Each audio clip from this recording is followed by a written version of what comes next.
אנחנו רוצים להציג לכם את פרויקט סופר מאמה, שמטרתו להאריך את תקופת הלידה וההורות, וחלק מהאג'נדה זה לא להשתמש בביטוי, בצירוף הזה, חופשת לידה. אז בואו נדבר על זה. הנה עדי יעקבי, זמרת והיזמת של פרויקט סופר מאמה, ולצידך דנה קפרמן, שילדה את ביתה השלישית לפני כ3 חודשים. כן. יפה, בשעה טובה. תודה רבה. מזל טוב. זה מרגיש לכם שרק נשים יכולות להבין אתכם? כי נגיד יושב לצידי אלעד המקסים. ראית איך היא כבר זרקה אותי החוצה מהאייטם, אין בעיה. אלעד המקסים לא ידבר הרבה. לא, ברור שאני מבין מה, אני לא, יש 3 ילדים. זה ברור שזה לא חופשה. גם לי, אגב, כאבא, זה לא היה בדיוק איזה וואו פיקניק. אבל אתה יכול להבין למה לנשים מאוד קשה עם זה שמגדירים את זה כחופשה? אני יכול להבין. אוקיי, תודה. כי כנראה גברים הגדירו את זה. תודה רבה. זהו, זה חלקי פה. כן. תהנו. ספרו לנו מאיפה נולד הרעיון, מה גרם למה. אז בעצם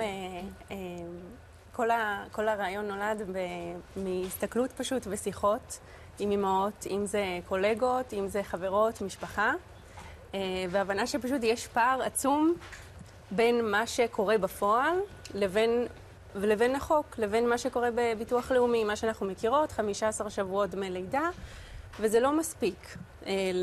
עד עכשיו בעצם המיזם עצמו, מיזם סופר מאמה הוא מיזם חברתי בהתנדבות, והוא קם כדי לקדם זכויות של נשים אחרי לידה ולשפר את החיים שלהן, אם זה מבחינה תעסוקתית, אם זה מבחינה בריאותית ואם זה מבחינה רגשית. וכמובן שגם בני או בנות הזוג, גם חלק מכל הסיפור, יש התייחסות, הכנו איזשהו שאלון להארכת תקופת הלידה וההורות, שבאמת לשקף, זה איזשהו כלי כדי לשקף את הזעקה שקורית במשפחות, ואיך שאמרת קודם, זה באמת, זה לא רק האימהות, אלא זה כל התא המשפחתי. כלומר, השינוי, ואני משערת שאתן... אנחנו כן, שנינו עם ילדים, אנחנו מזדהים עם זה מאוד. זהו, אז באמת שינוי שהוא משמעותי. עכשיו, כן חשוב לי להגיד רגע משהו שאולי הוא מפתיע, אבל אני עדיין לא אימא, ובאמת אחרי שיחות עם מגוון אימהות אמרתי, איך זה יכול להיות שביום אחד, באחד הימים אני אבחר להיות אימא, ויהיה לי רק 3 חודשים עם הילדה, עם התינוק או התינוקת שלי. ובאמת האחריות היא אחריות חברתית, כלומר זה יפגוש אותי או כל אחת בהמשך, זה פוגש את כולנו בשלב שכבר אנחנו אימהות, וגם אחר כך שאנחנו סבא וסבתא, כן, וכולי. דיברת על זעקה שקיימת. נכון. מהי הזעקה? כי, את יודעת, מול המהפכה המשפטית ראינו זעקה. נכון. לא זוכר שיש זעקה, אני לא אומר שהכל ורוד. ברור. אבל מהי הזעקה? הזעקה היא שיש פער, קודם כל, יש כמעט 1,000 אמהות שענו על השאלון, שמי שרוצה באמת לענות מוזמנות באהבה, ויש התייחסות למגוון היבטים. כרגע, מהנתונים של כמעט 1,000 אמהות מרחבי הארץ, כ-90% העריכו את תקופת הלידה וההורות, שזה השם החדש של חופשת הלידה. איך? זה תקופת הלידה וההורות. זה השם החדש של... רשמי? כן, רשמי. מי העניק את השם הזה? אני חושבת שביטוח לאומי, זה ממש, אם אנחנו נכנסות לאתר, כן? כי זה באמת פחות חופשה, כן? מהחוויה גם של האמא וגם בן או בת הזוג. אז אנחנו כאילו מדברים על זה שהזעקה היא גם שזה לא מספיק זמן. נכון. להסתגלות, להישאר עם הילד, החלמה, או כל השינוי הזה שאתה צריך זמן בשבילו. נכון. וגם עצם המילה חופשה, שהיא כאילו מאוד מרגיזה. אם לומר את זה בפשטות. נכון. כי היא לא משקפת את מה שבאמת קורה, את החיים האמיתיים. כי יש באמת כמה היבטים. זה לא רק הנושא של עכשיו, טוב, ילדנו ואיזה יופי. יש גם עניין של בריאותית. הזמן של הגוף עבר טראומה, כאילו... להחלים, החלמה? כן, החלמה גם רגשית. אחת השאלות שאנחנו שואלות זה באמת העניין של מה התחושות שעוברות, שהרבה נשים חובות בתקופה הזאת. אני שואל את דנה. כן, בדיוק. ויש גם בדידות, יש תסכול. לפני 3 חודשים ילדת? כן. בפעם השלישית? בפעם השלישית. כן, פעם שלישית גלידה, קיבלת גלידה? לא קיבלתי גלידה.